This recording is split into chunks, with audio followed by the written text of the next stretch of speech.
இவங்க இந்த ப்ராட்டஸ்ட் பண்ண லேடிஸ் எல்லாம் அரெஸ்ட் பண்ணி வச்சிருப்பாங்களோ ஒரு செல்லு, அந்த செல்லில் இந்த பொண்ணை தூக்கி போட்டுறாங்க. அந்த செல்லில் இந்த பொண்ணு வந்து ஒரு 3-4 நாள் வச்சுட்டு அதுக்கப்புறம் ஒரு பஞ்சாயத்து ஒன்று இருக்குது, அந்த பஞ்சாயத்து கூப்பிட்டு போகிறாங்க. அது வந்து எப்படி சொல்கிறது, ஒரு கோர்ட் மாதிரி. அங்கே ஒரு பாஷா பாய் இருக்கார், அவர் தான் வந்து ஜட்ஜு. அங்கே 3 பேருக்கு பனிஷ்மெண்ட் பண்ணுறாங்க. யாருக்குன்னா இந்த பொண்ணுக்கும் கூட இருக்கிற இன்னும் 2 பேருக்கும்.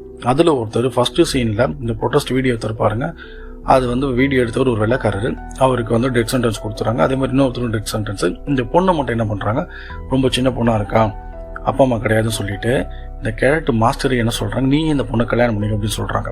இந்த பொண்ணுக்கு எப்படியோ 13-14 வயசு இருக்கும். இந்த கேரட் மாஸ்டருக்கு 70 வயசு இருக்கும். கிட்டத்தட்ட 60 வயசு டிஃப்ரென்ஸ் 2 பேருக்கும்.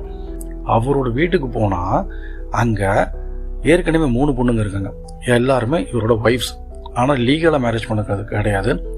இந்த மாதிரி ஏதோ பிரச்சனையில் பிடிச்சிட்டு வந்து வச்சுருந்தா 3 பேருமே. இந்த பொண்ணை பார்த்தோன்னே 3 பேருமே புலம்புறாங்க, எங்கள் லைஃப் இந்த ஆள்கிட்ட மாட்டிட்டு வேஸ்ட்டாக போயிடுச்சு. எல்லாருக்குமே வயசு பார்த்தீங்கன்னா ஒரு 40, 20, 30 அப்படி தான் இருக்குது. அதில் ரொம்ப லீஸ்ட் இந்த பொண்ணு தான் 14 வயசு. பாய் என்ன பண்ணுறாரு, சரி இந்த பொண்ணை பார்த்துக்குங்க, நான் வெளில போய் இல்லையே சாப்பிட்டு வரேன்னு சொல்லிட்டு வெளில கிளம்பிடுறாரு. இந்த பொண்ணுக்கு டைமே கொடுக்கல. இன்றைக்கி தான் கூட்டிகிட்டு வந்தாங்க.